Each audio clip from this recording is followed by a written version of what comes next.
में 135 करोड़ आदमी हो गया है, 4.5 गुना आबादी बढ़ गई है। सबको फल सब्जी फ्रूट भोजन मिल रहा है मोटे तौर से, जो लेना चाहता है। जो बिल्कुल ही सरकार के सहारे बैठा है उनकी बात नहीं कर रहे हैं कि थोड़ा भी हाथ पैर चला रहा है और कार धूप में खड़ी रह जाए तो बहुत गर्म हो जाती है। इसको ग्लोबल वार्मिंग या ग्रीन हाउस इफेक्ट कहते हैं। तो अगर कार्बन डाइऑक्साइड की मात्रा वायुमंडल में थोड़ी भी बढ़ गई तो सूरज की किरणों में एक किरण है जिसे हम इंफ्रारेड रेज कहते हैं। कौन सी रेज कहते हैं? परारक्त किरणें, इंफ्रारेड। और ये परारक्त किरणें ही गर्मी करती हैं। कुछ लोग जो लोग चोट लग जाती है, आप देखते हैं इंफ्रारेड लैंप से सिकाई करते हैं, लाल रंग की लाइट निकलती है, गर्म हो जाता है अंदर तक। यहाँ लगाएंगे अंदर की हड्डी गर्म हो जाएगी, इतनी पावरफुल वो रेज। कार्बन डाइऑक्साइड उन रेज को एब्जॉर्ब कर लेती है। तो जब यहाँ कार्बन मिट्टी से आप निकालेंगे, ऊपर ले जाएंगे, तो परारक्त किरणें जो हैं वो जलवायु को गर्म करेंगी। जलवायु को गर्म करेंगी तो वर्षा साधारण होगी, तो उसकी वजह से दिक्कतें आ रही हैं, तापमान बढ़ेगा। कौन से तरीके हैं जिससे आप मिट्टी में कार्बन रख सकते हैं और कौन से तरीके हैं जिससे आप मिट्टी से कार्बन निकाल सकते हैं, ये आपको मालूम होना चाहिए। उदाहरण के तौर पर अगर आप नरवाई को जला रहे हैं तो आप कार्बन को निकाल दे रहे हैं मिट्टी से निकाल के पौधे में डाला आपने, और पौधे से निकाल करके आपने वायुमंडल को पहुंचा दिया। ठीक है। इसी तरीके से अगर हम जुताई कर रहे हैं, बहुत गहरी जुताई कर रहे हैं, मोल्ड प्लाऊ चला रहे हैं, डिस्क प्लाऊ चला रहे हैं, तो ऐसे हल चला रहे हैं, या हम धान लगाने के लिए कादो कर रहे हैं, कादो कहते क्या कहते हैं जी, मचौवा कर रहे हैं, सही सा है ना मजा। अगर हम लोग मचौवा कर रहे हैं तो हम लोग एनारोबिक डिकम्पोजिशन, अगर गहरी जुताई कर रहे हैं तो एरोबिक डिकम्पोजिशन, यानी वायु की उपस्थिति में कार्बन को मिट्टी छोड़ने के लिए मजबूर कर रहे हैं। कार्बन को हम लोग लात मार करके मिट्टी से बाहर निकालते हैं। कई बार नहीं कहते तुम हमारे घर से निकल जाओ, तो कार्बन से कह रहे जाओ तुम निकल जाओ, तो निकल करके वो जहाँ जा रहा है वो नुकसान। जब वायु की उपस्थिति में काम हो रहा है तब ये एरोबिक डिकम्पोजिशन है, और जब मचौवा करके निकालने की कोशिश कर रहे हैं तो वो एनारोबिक डिकम्पोजिशन। और एनारोबिक डिकम्पोजिशन में हम क्या निकाल रहे हैं, किस प्रारूप में निकाल रहे हैं? मचौवा करके मीथेन के रूप में। और मीथेन की जो ग्लोबल वार्मिंग पोटेंशियल है वो कार्बन डाइऑक्साइड की ग्लोबल वार्मिंग पोटेंशियल से 4 गुना ज़्यादा है।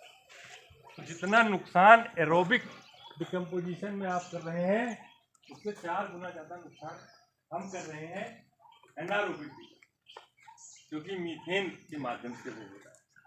और उस हम ज़रूरत से ज़्यादा यूरिया डालते हैं, तब हम उससे भी भयानक काम कर रहे हैं, और उसको कहते हैं नाइट्रस ऑक्साइड।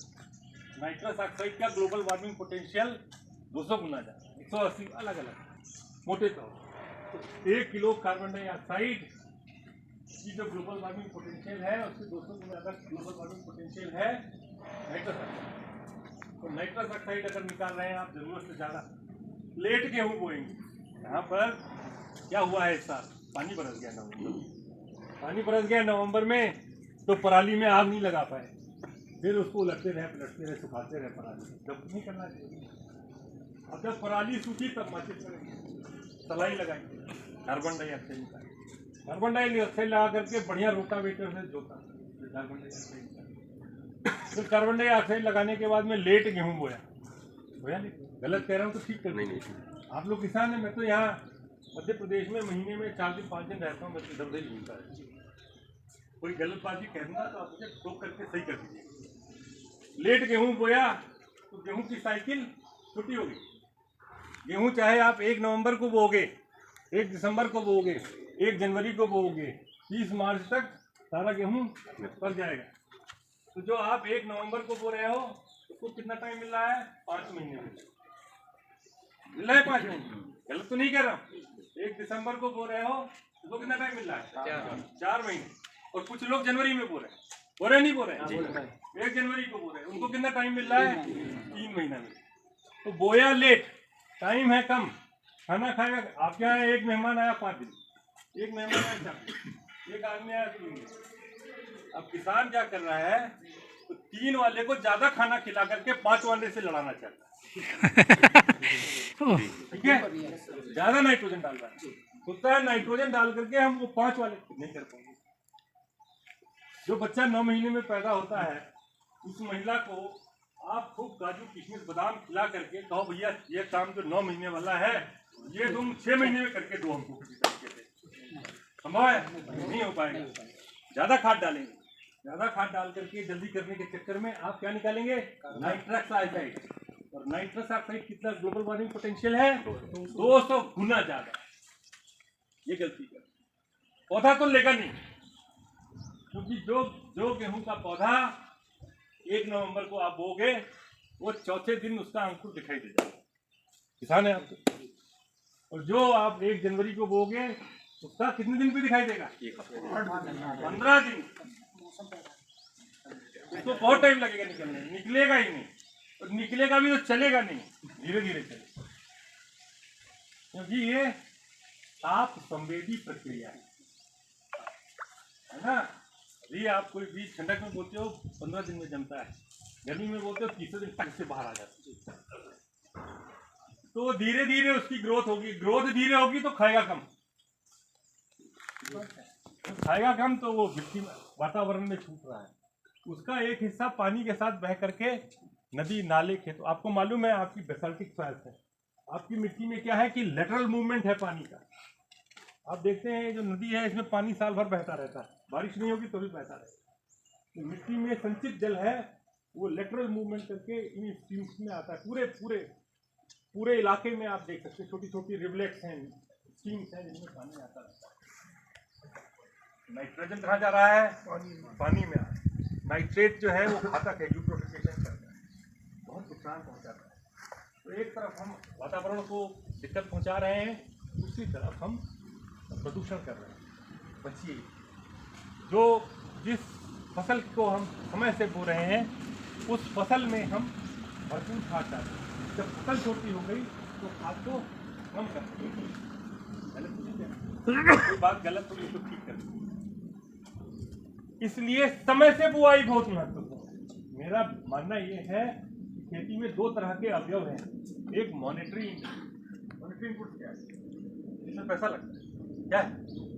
खाद है, बीज है, दवा है, ट्रैक्टर है, मशीन है, श्रम है, उसके लिए पैसा दे, मजदूर लगा पैसा देना पड़ेगा। और एक है नॉन मॉनिटरी इनपुट क्या है, इसमें पैसा नहीं लगता। क्या हो सकता है? बुआई की तिथि कौन सा इसमें लगा? धान काट करके पराली सुखा रहे हैं, पानी बरसने के बाद में धान काटो बो। और आपको मालूम है कि बुआई की तिथि गेहूं में चमत्कारिक परिणाम लगा, 25% 30% तक उत्पादन। बीज की मात्रा कितना बीज डालते हैं आप लोग एकड़ में? 60 किलो 70 किलो 1 क्विंटल तक डालते हैं। ये सारा गेहूं जो है ये 32 किलो पर एकड़ पे बोया हुआ है। अभी आपको दिखाता हूँ, ज्यादा डाल करके ज्यादा नहीं पैदा करते। ये भावना,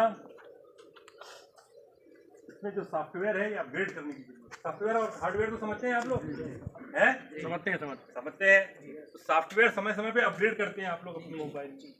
तो वो जो सॉफ्टवेयर है कि हमको 1 कुंटल गेहूं का बीज डालना है, वो वाला सॉफ्टवेयर पुराना वाला है आपका। गहरी जुताई करना है, वो वाला सॉफ्टवेयर जो है पुराना वाला है। अब आप नया सॉफ्टवेयर अब डालना चाहेंगे तो पुराने को अनइंस्टॉल करना पड़ता है। पुराना वाला सॉफ्टवेयर हटाना पड़ेगा, क्योंकि जो हरित क्रांति तकनीकियाँ थी उनकी वजह से दिक्कतें आएंगी। उत्पादकता स्थिर नहीं है। किसान की जरूरत ये नहीं कि बहुत ज़्यादा पैदावार। ये क्या है? कार्बन मिट्टी में होना चाहिए, सॉइल हेल्थ। कार्बन क्यों महत्वपूर्ण है? क्योंकि कार्बन मिट्टी के सारे कार्यक्रम को चलाता है। जैसे इस ग्रुप के कार्बन कौन है? अग्रवाल साहब। कौन आएगा, कितने बजे आएगा, क्यों नहीं आएगा, दौड़ो इधर चलो, नाम नहीं लिखा रहे और चला रहे, कार्बन है। तो वैसे जो चीफ ऑपरेटिंग ऑफिसर है मिट्टी के अंदर में कौन है? कार्बन जी हैं। कार्बन जी कहते हैं भाई ये मिट्टी जो है पानी को ज़्यादा रोकेगी, ये मिट्टी ये करेगी, ये मिट्टी वो करेगी। तो जो कार्बन जी हैं वो मिट्टी में कण कैसे रखे जाएंगे वो डिसाइड करते हैं। मिट्टी में जीवाश्म जो जीव हैं वो कैसे काम करेंगे वो डिसाइड करता है। मिट्टी का तापमान क्या होगा। एक अच्छी मिट्टी क्या है, एक अच्छी मिट्टी वो है, और मैं हमेशा ये कहता हूँ, महत्वपूर्ण ये नहीं है कि खाद आप कितनी डालते हैं, महत्वपूर्ण ये है कि कितनी खाद मिट्टी अपने अंदर संधारित करती है। संधारित समझते हैं? तो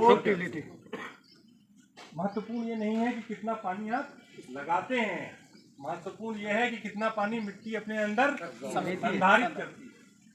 अब जब मचुआ करते हैं तब पानी दिखाई पड़ता है। कहाँ दिखाई पड़ता है? आँख से दिखाई पड़ता है। मिट्टी में है या नहीं है वो तो आप देख नहीं पा रहे, आप तो मिट्टी के ऊपर पानी जो है वो देख पा रहे हैं। जो मिट्टी के ऊपर पानी है या जो फ्री वाटर है उसको हम सुपर फ्लश वाटर कहते हैं। पौधा वो पानी लेता ही नहीं, पौधा वो पानी नहीं लेता, पौधा तो कैपिलरी वाटर लेता है। कैपिलरी वाटर कौन सा वाटर है? गमला तो सबके घर में है, गमला है ना आपके यहाँ जी, गमले में आप पानी डालते हैं, पानी उसका एक बड़ा हिस्सा बह जाता है, वो पानी पौधे के काम का नहीं है, पर बहने के बाद में एक ऐसी स्थिति आ जाती है जो पानी रुक जाता है मिट्टी के अंदर। मिट्टी की केशिकाएं हैं, पतली पतली नलियां बनती हैं मिट्टी के कणों के विन्यास से, कैपिलरी कहते हैं अंग्रेजी में। जिन लोगों ने फिजिक्स पढ़ी हाई स्कूल में वो जानते हैं कैपिलरी क्या है। तो जो कैपिलरी में वाटर है वो पौधा लेता है, उसको अवेलेबल वाटर भी कहते हैं। जो पानी गमले से नीचे बह गया वो सुपर फ्लश वाटर है, पौधा से उसको कुछ लेना है, कैपिलरी वाटर लेता है। मिट्टी के बारे में हम लोगों ने कहा कि अच्छी मिट्टी कौन है? जो पोषक तत्वों को और पानी संधारित करती है और आवश्यकता पड़ने पर पौधों को उपलब्ध करती है। ठीक है, अगर वो संधारित नहीं कर पा रही तो मिट्टी स्वस्थ नहीं है, और अगर पौधे को उपलब्ध नहीं करा पा रही है तो भी स्वस्थ नहीं है। मान के चलिए कोई मिट्टी ऐसी है जो कम्पैक्ट हो गया, आपने खूब रोटावेटर चलाया, मिट्टी दब गई। रोटावेटर क्या कर रहा है? मिट्टी को कितने 36 उसमें हथौड़े लगे, क्या लगे हुए हैं? हथौड़े लगे हुए, और 600 आरपीएम, कितने आरपीएम पे? 600 आरपीएम मिट्टी को हन रहे हैं, कस रहे हैं, ठोक रहे हैं। आपको क्या दिखाई दे रहा है? बुरबुरी मिट्टी दिखाई दे रही है। बुरबुरी मिट्टी को 1 इंच छटा करके देखेंगे तो प्लास्टर की आवाज दिखाई। ये गेहूं का गिरना तय है, ये जो प्लास्टर किया है ये पानी नहीं सोख सकता, पानी नहीं पी सकता। सोचिए इस बार, जंगल की मिट्टी है, उसको पानी पिलाएंगे वो पीती चली जाएगी, भीग जाएगी, फिर वो सूखेगी भी नहीं। कहीं आपके आसपास में खेत के अगल बगल झाड़ी होगी तो देख लीजिएगा वो मिट्टी में नमी ज्यादा रुक रही है। कोई रोटावेटर नहीं चलाते आप वहाँ? नहीं। कोई मिट्टी भुरभुरी नहीं कर रहे आप? करते हैं भुरभुरी वहां पर जाकर के, चलाते हैं रोटावेटर, उसको नहीं चलाते। कार्बन है उसके अंदर, मृदा विन्यास सुदृढ़ है, पुष्ट है, ज्यादा नाइट्रोजन डाल करके हम मृदा विन्यास को प्रभावित करते हैं। प्राकृतिक खेती की बात होती है, अच्छी चीज हो सकती है, व्यापक पैमाने पे करना, और देश के लाखों करोड़ों लोगों को भोजन उपलब्ध कराने में क्या उसका स्थिति होगी उससे नहीं जानते। लेकिन मोटे तौर से खेती का एक तरीका है जिसको हम संरक्षित खेती करते हैं, जो एक तरह की प्राकृतिक खेती भी है। और संरक्षित खेती के 3 मुख्य बिंदु है। कौन से 3 मुख्य बिंदु है? कौन बताएगा? आप लोग सब जानते हैं। पहला है reducing village to the extent possible, को कम से कमतर करना, जितना कम करना। आप कहेंगे क्या बात कर रहे हो?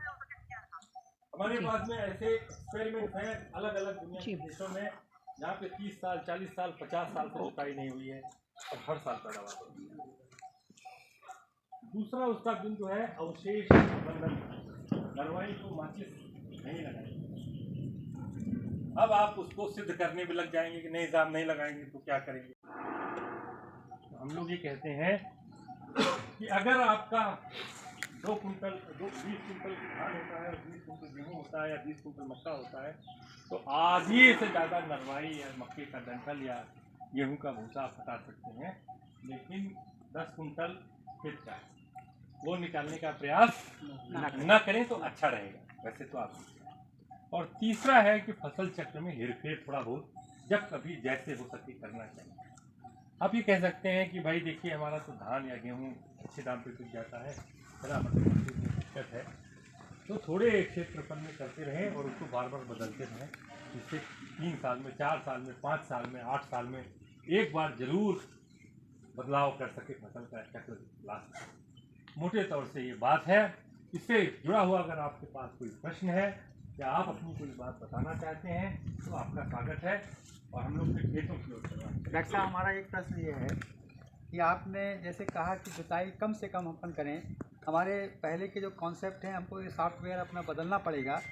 हमारे यहाँ पे बहुत ज़्यादा घुसा हुआ ये सॉफ्टवेयर है, इसको हम कैसे दूर करेंगे कि जब तक मिट्टी को हम लोग भुरभुरी ना बना दें, कम से कम 10 बार हम लोग जुताई करते हैं उसमें, तब जा कर के हम बीज बोने के लायक उसको बनाते हैं।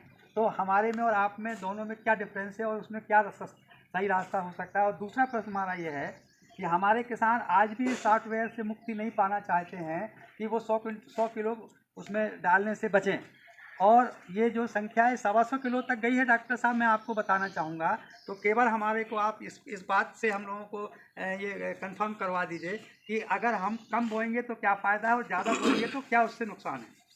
मैं बहुत आपका साधुवाद करता हूँ, आपने सबको यहाँ इकट्ठा किया है और ये जो प्रश्न आपने पूछा उसके लिए भी आपका साधुवाद करता हूँ। उसको एक्सप्लेन करता हूँ, 2 टुकड़ों में करता हूँ। पहला टुकड़ा है भुरभुरी मिट्टी को करें, भुरभुरी करना चाहते हैं ना, और तो कुछ नहीं करना।